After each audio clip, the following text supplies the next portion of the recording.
Bien, entonces estábamos viendo préstamos hipotecarios.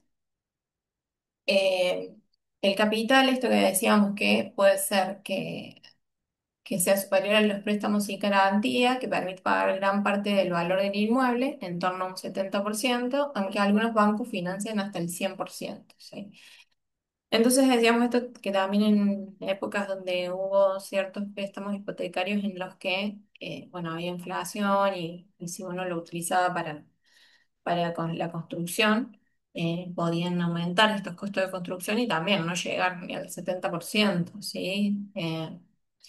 Entonces también es un tema también analizarlo en el tiempo, porque son a plazos extensos de largo plazo y uno no sabe qué es lo que va a pasar. Pero bueno, en muchos casos es una manera de acceder a la casa propia y bueno, está bueno.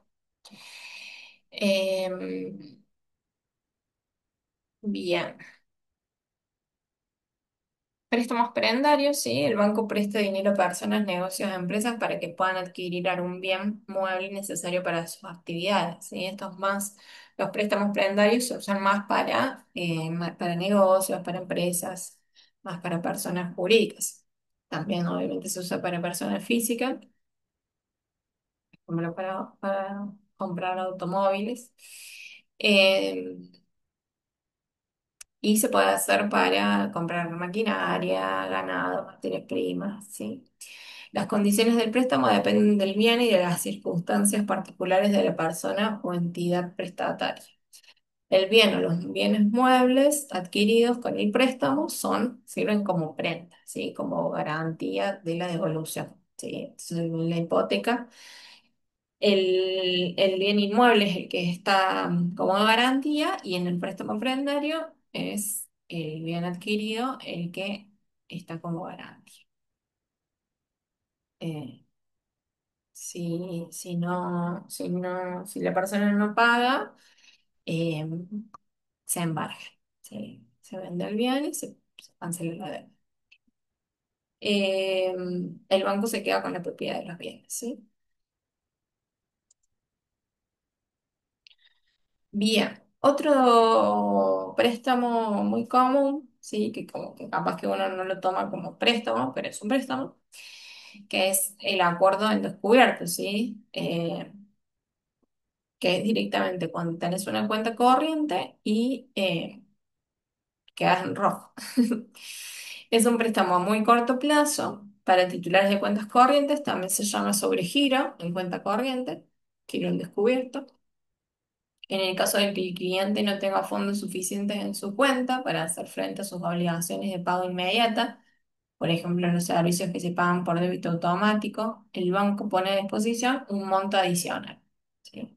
Al final del periodo acordado, no más de 30 días, el cliente debe devolver la totalidad de la suma utilizada más los intereses acordados, ¿sí?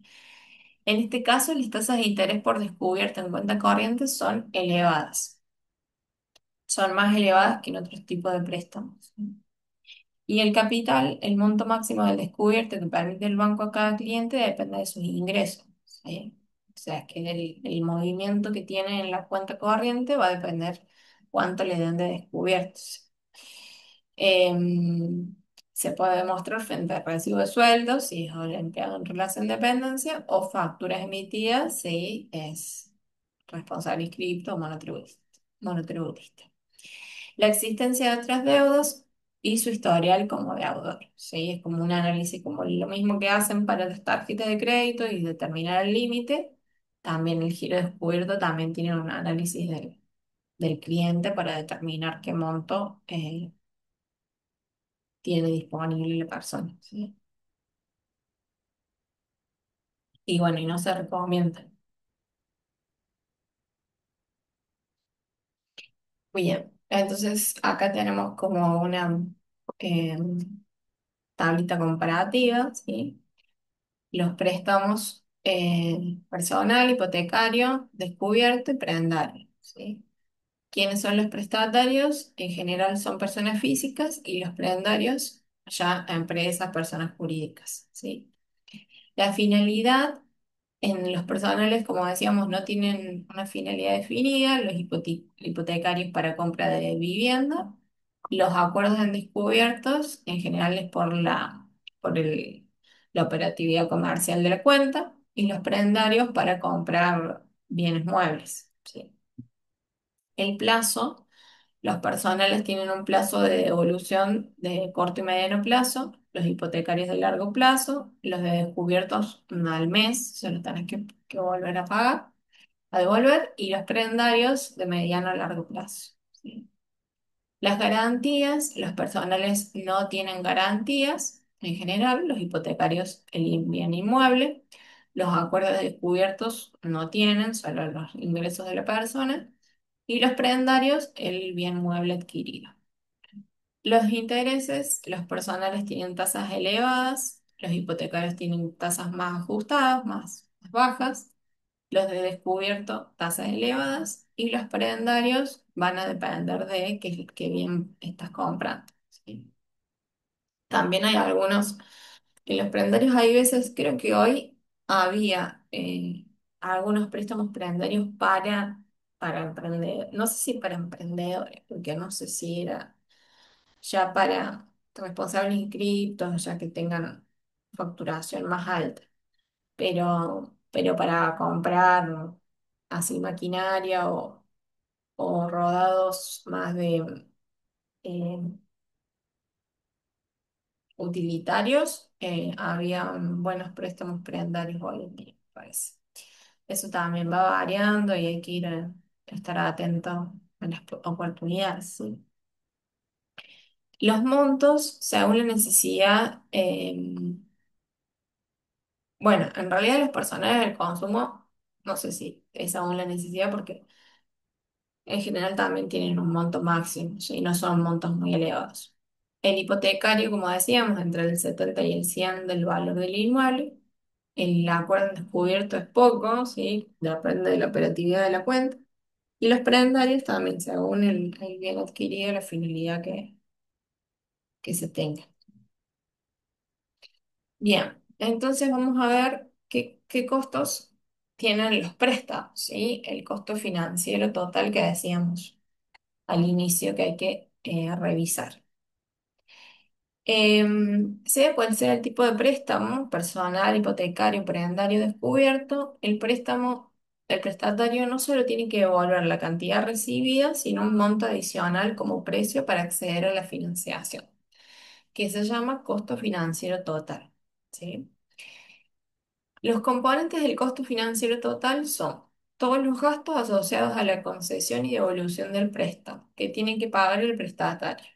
La tasa de interés es tal vez el componente más conocido del costo financiero total, pero no es el único. Y entonces vemos acá. La tasa de interés, ¿sí? Que se llama, en general se designa tasa nominal anual, ¿sí? Es la que está informada. Y otros gastos de evaluación del solicitante, comisiones y gastos administrativos, contratación de seguros, otros productos vinculados, ¿sí? Cada banco y cada préstamo tiene sus costos financieros incorporados, que bueno, ellos determinan. Y eso es el costo financiero total, ¿sí? Entonces, por un lado te informan la tasa de interés, la TNA, y por otro lado te informan el CFT, el costo financiero total. Y una está incluida en la otra, ¿sí? Pero o sea, la que yo tomo para calcular los intereses va a ser la tasa de interés. Y la que yo tomo para saber cuál va a ser mi cuota va a ser el costo financiero total. ¿Sí? Entonces, es como más difícil de hacer el cálculo. Entonces, la tasa nominal anual, ¿sí? Es este porcentaje que se aplica sobre el monto pendiente de devolver. ¿Qué lío dice Cintia? Ay, sí. Sí, es un lío el préstamo. Y uno dice, a veces decís, claro, por eso nos recagan, ¿no? Porque es tanto lío analizarlo que, bueno, uno siempre algo se le escapa. Como que nunca podés saber el número real que tenés que devolver. Entonces, ante la necesidad uno accede y bueno, ya, pues algún costo se suma. Eh, pero bueno, nada, hay que ir analizándolo y bueno, si uno no lo puede hacer, bueno, delegar y buscar quién te hace eso. Bien. Bueno, la tasa, ustedes, obviamente, díganme cuando vaya avanzando y no entiendan. O sea, no es que vamos a hacer un ejercicio de cómo calcular un préstamo, solo les voy a dar una idea así de un ejemplo en números, como para que se den cuenta de lo que estamos hablando. Y la idea nomás es que al momento en que ustedes vean un préstamo publicado o alguna noticia o demás, eh, sepan de lo que estamos hablando, ¿sí? Nada más que eso, ¿sí? Para que estén atentos. Eh, y bueno, o sea, como en claro, saber de que si uno ve una tasa nominal anual dentro de los ítems del préstamo, y vos decís una tasa nominal anual del 10%, eso no es mi costo o sea, el costo financiero, ¿sí? A eso hay que sumarle más ítems y ponerle capaz que sea un 20% el costo financiero total, ¿sí? Puede ser mucho más que la tasa nominal anual. Entonces, nada, eso, estar atento a cada ítem. La tasa nominal anual es el porcentaje que se aplica sobre el monto pendiente de devolver para calcular el importe de los intereses. La tasa puede ser fija y es la misma durante toda la vida del préstamo o variable, ¿sí? O sea, puede haber una tasa nominal fija y una tasa nominal variable y te van a definir en el préstamo que varía de acuerdo a la inflación o lo que sea, o a alguna resolución del Banco Central, o lo que sea. Eh, Obviamente que siempre en momentos de inflación, eh, todo lo fijo, todo lo que es financiación a cuota fija eh, es conveniente, ¿sí? Todo lo que es variable sabemos que lo van a ajustar y quizás uno del sueldo, o sea, que uno adquiere ese préstamo con ingresos de sueldo, el sueldo no se va a ajustar eh, de la misma forma que se ajusta la inflación, ¿sí? Por más de que publiquen lo que publiquen, que a veces ahora hay meses que publican que el índice de salarios es mayor a la inflación en la real. Eh, entonces, bueno, ¿qué elementos influyen en el costo financiero total? El costo financiero total no es una cantidad única para cada tipo de préstamo, ya que depende de factores como el monto solicitado, el plazo, las garantías, las características personales del solicitante o incluso el sistema de cancelación, ¿sí? Por ejemplo, algunos ejemplos es si el préstamo es a tasa variable, el costo financiero total cambia cada vez que lo haga la tasa. ¿Sí? Si el costo financiero total es la tasa más otras comisiones y demás, si la tasa es variable, obviamente que el costo financiero total también va a variar en relación a esa tasa. El costo del seguro de vida asociado a algunos préstamos depende de la edad del prestatario. Eso también es interesante de saber. Como en todos los seguros de vida, cuando uno contrata un seguro de vida, no es lo mismo que lo contrate a los 30 años, a los 60, a los 90. Eh, Al ser un seguro de vida, o sea, todos los seguros se rigen por probabilidades. Y si uno obviamente tiene más edad, tiene más probabilidad de acercarse a la muerte y el seguro de vida es más alto, ¿sí? En esos casos, porque hay más riesgo de que la persona no pueda eh, devolver el préstamo, ¿sí? Para el banco. Si hay garantías o si el solicitante tiene buen historial como deudor, pueden reducirse los intereses y los costos de evaluación para decidir si se concede el préstamo o no, lo que reduce el costo financiero total, ¿sí? O sea que este costo puede variar de acuerdo a cada situación en particular de préstamo.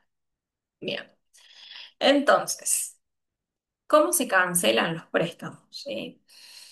La mayor parte de los préstamos se devuelven mediante pagos periódicos, normalmente mensuales, a lo largo de un periodo determinado. Estos pagos se denominan cuotas, ¿sí? Uno mensualmente devuelve un monto de cuota que, por un lado, cancela el capital, una partecita del capital que recibió del préstamo, y una parte son los intereses que por haberte anticipado ese dinero, el banco cobra. ¿Sí? Esos intereses se calculan sobre el capital que falta pagar.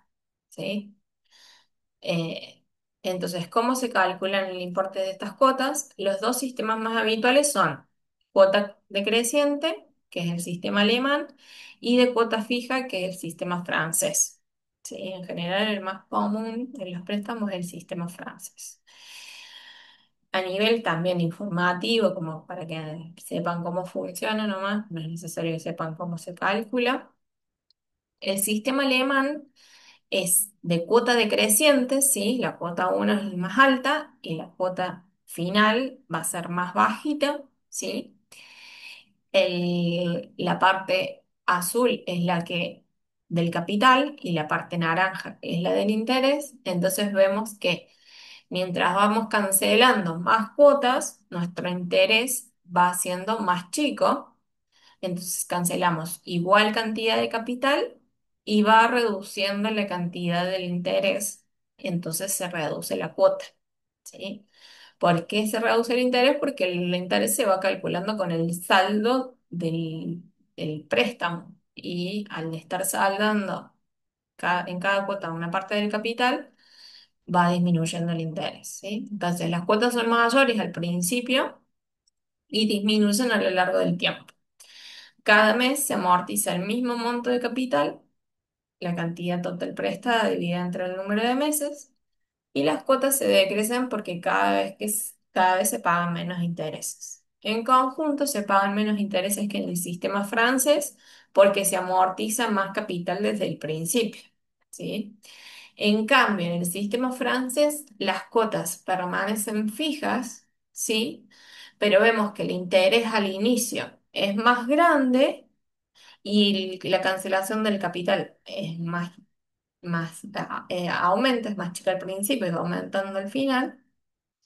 Entonces al inicio cancelo mucho interés y poco capital y después voy cancelando menos interés y más capital. Entonces las cuotas son iguales durante todo el periodo de evolución, pero el monto de capital amortizado aumenta a lo largo del tiempo. En las primeras cuotas apenas se devuelve el capital. El problema de esto es que bueno, como que se hace más pesado al principio porque eh, es como que no devuelvo nada, todo estoy pagando interés, ¿sí? Más allá que la cuota es fija, pago mucho interés al principio y no estoy devolviendo casi nada, ¿sí? A medida que pase el tiempo se devuelve más capital y menos intereses. El monto total de intereses es mayor que en el sistema alemán, pero las cuotas constantes facilitan el control de los pagos, ¿sí? El tema es que si yo eh, quiero cancelar anticipadamente el préstamo en el sistema francés, yo al principio pagué solo interés y no pagué casi nada de cuota, entonces va a ser mucho lo que voy a tener que cancelar al inicio si uso este sistema francés, ¿sí? Porque solo lo que cancelé, pagué un montón de plata y pagué mucho interés. Perdón, profe, pero Ujú. justo con esto te hago un comentario porque me parece re interesante lo que están comentando. Mi vieja pudo comprar su casa de grande, Ujú. ya casi a punto de jubilarse, y una de las cosas que más tuvo en cuenta es justamente con qué sistema iba a trabajar. Y yo creo que lo terminó haciendo con sistema francés porque tenía la posibilidad de adelantar cuotas. Y cuando vos adelantabas las cuotas, adelantabas de atrás para adelante, Ah, eliminando los fantástico. intereses. Entonces, cuando hacía eso, pagaba casi todo capital de la casa y los intereses no sumaban. Ella me explicaba algo así, ¿no? Como Tal que no cual, sumaban tal los cual. intereses y le permitía ir cada vez adquiriendo mayor porcentaje de la propiedad. Está De bueno. hecho, si hubiese agarrado el otro sistema, le hubiesen hipotecado la casa, no la No habría hubiese podido pagar. podido cancelarlo. Está No, buenísimo. está buenísimo eso. Analizarlo bien porque no, bueno, en cada caso esto que dice Clau es distinto y también es distinto de cómo uno, qué piensa a futuro. Obviamente que la mayoría, cuando uno tiene un préstamo, también como eh, sabemos cómo es el país y demás, como que uno tiene la ansiedad de cancelarlo. Obviamente que depende, varía, porque hay préstamos que han quedado, no sé si seguirán, pero en alguna época que eran muy buenos préstamos y hoy la cuota no es nada. Em, en cambio, los que han sido los últimos años, al tener tanta actualización, las cuotas hoy son impagables, entonces, bueno, uno ve de acuerdo a em, sí, su nivel adquisitivo, que es lo más probable que suceda en el futuro, ¿sí? Si yo voy a poder generar más ingresos y poder cancelar anticipadamente, y mi forma de cancelación es francés, y como dice Clau, me permiten cancelar el capital de las últimas cuotas, bueno, genial, voy por ese lado, ¿sí? Entonces está bueno analizarlo en el momento que lo voy a solicitar y ver, porque está definido, no es que yo puedo elegir el sistema, o sea, el préstamo ya tiene definido un sistema, yo elijo si tomo ese préstamo o no, ¿sí? Entonces está bueno. Y después también hay, creo que también funciona así, pero también depende. En los prendarios, también para los automóviles, también hay una forma de cancelación que también permite cancelar más cuotas de capital. Lo que pasa es que también en los prendarios antes quizás era mucho más beneficioso sacar lo que se llamaba los autoplan y después cuando lo empezaron a actualizar y que las cuotas sean variables, obviamente a la actualización del automóvil, del modelo del automóvil, bueno, esos se fueron las cuotas a las nubes y ya no dejaron de ser beneficios. Entonces, bueno, está bueno analizar todo porque después son un problema, es un problema, los préstamos.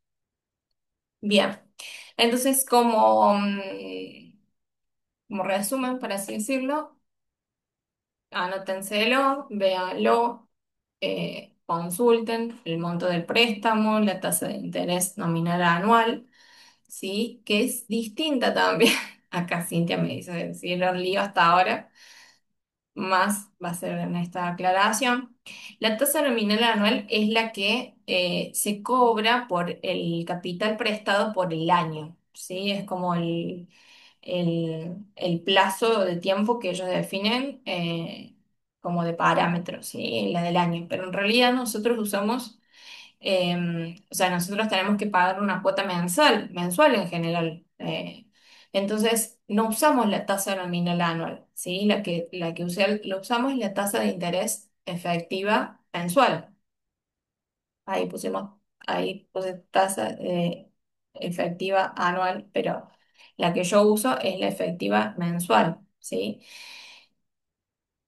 Que a su vez es distinta a la tasa nominal anual, es distinta a la tasa efectiva anual y es distinta a la tasa efectiva mensual, ¿sí?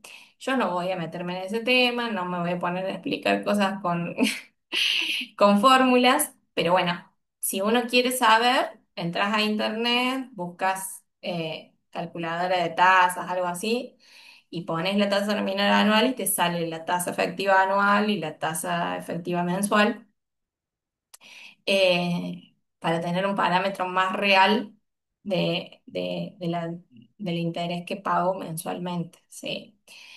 ¿Por qué son distintas? Como para que sepan, porque en general los préstamos tienen interés capitalizable, ¿sí? Se van calculando interés sobre interés.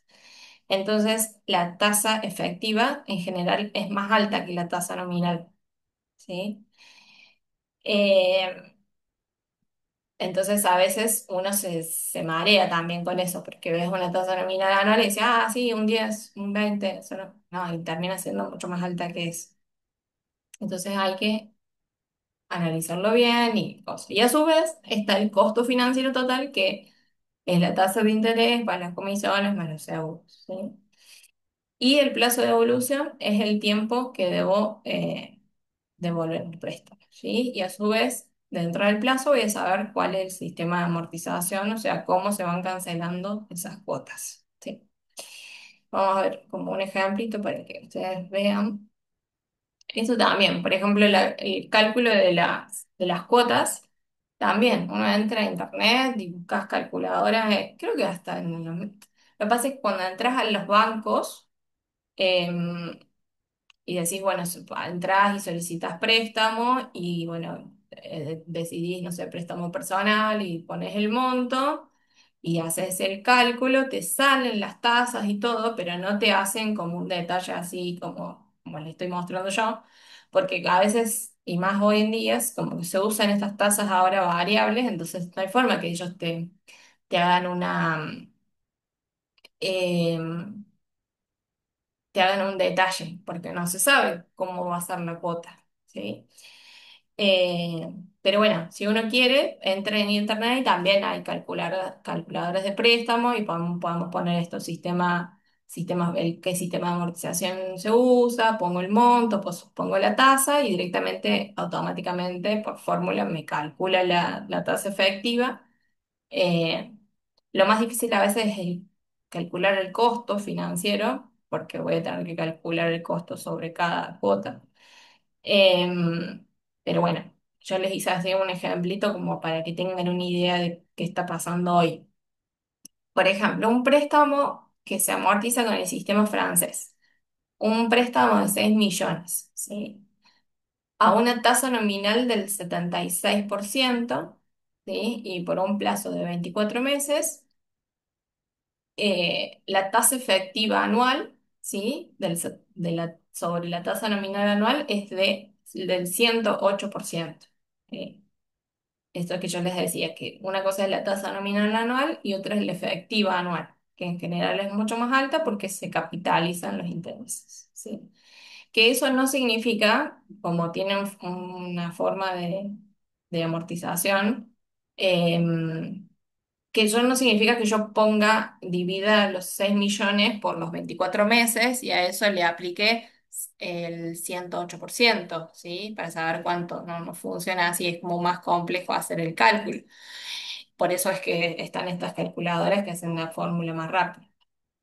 Pero bueno, ya no es lo mismo saber que una tasa es del 76 a saber que una tasa efectiva es la del 108%, ya te da otra visión, ¿sí? Entonces, en este caso, con el sistema francés vemos que, como decíamos, la cuota se mantiene fija.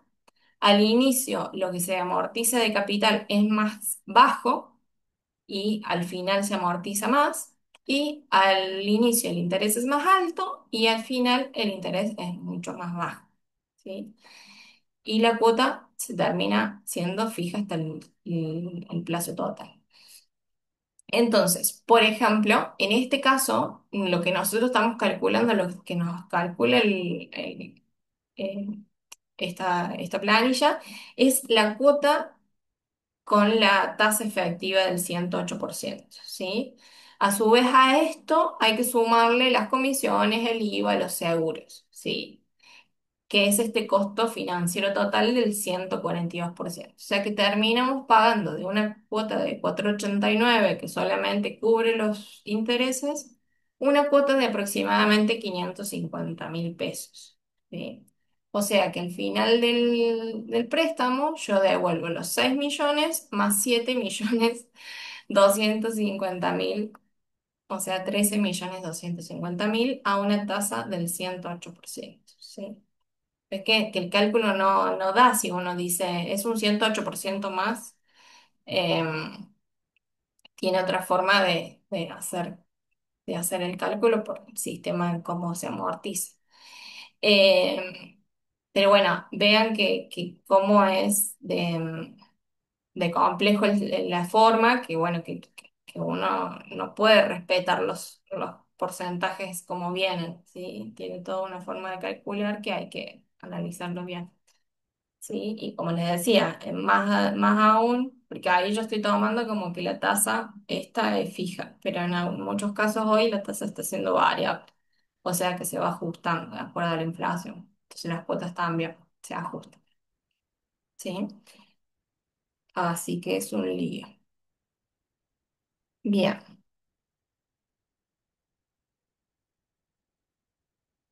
Bueno, entonces como para analizar, hacer, qué hacemos con esto de las deudas, porque a veces las tenemos que tener y bueno, no hay forma de salir de ahí, es organizarse, como todo administrativamente, organizarse, ver qué es prioridad, ver qué se puede, qué se cancela primero, qué se deja, ¿sí? Obviamente que uno siempre eh, querés que poder cancelar todas las deudas, pero bueno, si no se puede, hacer un análisis. Bueno. Entonces, hace una lista de todas tus deudas. Este paso sorprende a muchas personas. Vos también pensás que las deudas son solo préstamos que recibiste del banco, del dinero sin intereses que te prestó tu hermana. Lo malo de no saber con exactitud cuánto dinero debes es que tal vez tenés un problema y aún no sos consciente. Cuanto, cuanto más tiempo demores en darte cuenta de que tus deudas superan tus ingresos, más complicada será la solución, ¿sí? Porque a veces uno dice, bueno, sí, como esto, le debo a un amigo, tengo algo en tarjeta de crédito, tengo un préstamo por el prendario por el auto, le debo al proveedor, me demoré en una factura del gas y como que en realidad no tenés la noción, o sea, como que sabes que te debes un poquito para cada calado pero no tenés la noción del monto, ¿no? Porque le tiras unos pesos a tu amigo este mes y cancelas la factura del gas y pagas el mínimo de la tarjeta y bueno, y sí cancelas la del auto porque tenés miedo de perderlo, pero es como que vas cancelando de a media, ¿sí? Entonces no sabes exactamente qué es lo que estás debiendo y a veces si haces el número, decís, si tuviera que pagar todo esto, no me queda nada para vivir, ¿sí? Entonces eso es cuando se pone complicado así, es como que hay que hacer un parate y analizar. Entonces, esto de hacer un listado de deudas con los montos y tenerlo bien ordenadito de qué plazo tiene cada cosa, cuándo lo voy a cancelar, qué recursos voy a asignar en cada tiempo, ¿sí? Entonces, pueden ser cuotas a devolver de los préstamos bancarios, pueden ser cuotas impagas de compras o servicios, pueden ser pagos pendientes de la tarjeta de crédito, pueden ser sobregiros en cuenta corriente. Puede ser dinero prestado por familiares o amigos o deudas fiscales y otras obligaciones de pago, ¿sí? ¿Cómo se ven ahí? Porque a mí me pasa esto de que también entiendo que hay, bueno, lo vamos a analizar ahora, pero hay ciertas deudas bueno, que son oportunidades. De decir, bueno, sí, el dinero lo puedo usar para otra cosa y esto dejarlo como deuda está bien. Y otras que no, obviamente. Eh, pero hay que saber usar la deuda, ¿sí? Y, y después hay otras personas que no saben usar la deuda y que están ahí a manotazos de abogado y bueno, y eso genera un lío más. Pero ¿cómo se ven ahí con las deudas? ¿Les pasa eh, que se sienten ahí como que no las pueden controlar o hay gente que tiene dinámica de deuda como que su vida es así, como que también el comerciante también está acostumbrado, el comerciante está acostumbrado por lo menos a la deuda comercial, ¿sí? Ahí como a ir utilizando el dinero y ir em, negociando, ¿no? También, que eso no está mal. Pero bueno, teniendo el control de la situación, ¿sí? Así que bueno, veamos entonces qué podemos hacer con esto. Bueno, empieza tu plan antideudas. Ahora que ya tenés una lista de todas tus deudas, es el momento de decidir en qué orden pagarlas. Acá tenés algunas ideas para orientar, ¿sí? ¿Qué deudas conviene eliminar por completo? No todas las deudas son iguales. Algunas están justificadas y son convenientes. Por ejemplo, las que te permiten comprar una casa o mejorar tu negocio, ¿sí? O sea, siempre se recomienda que la financiación sea para una inversión, ¿sí? Para algo que mejora, ¿sí? Tanto que mejora tu vida, mejora tu emprendimiento, no para lo que se llama capital de trabajo, que es tu día a día, ¿sí? Ni para tus consumos diarios, ni para tus consumos de materia prima, de mercadería, de tu negocio, ¿sí? Eso es lo que se recomienda. Excepto esto que decíamos, una negociación de cuenta corriente, eso sí, pero no tomar un préstamo bancario para comprar mercaderías.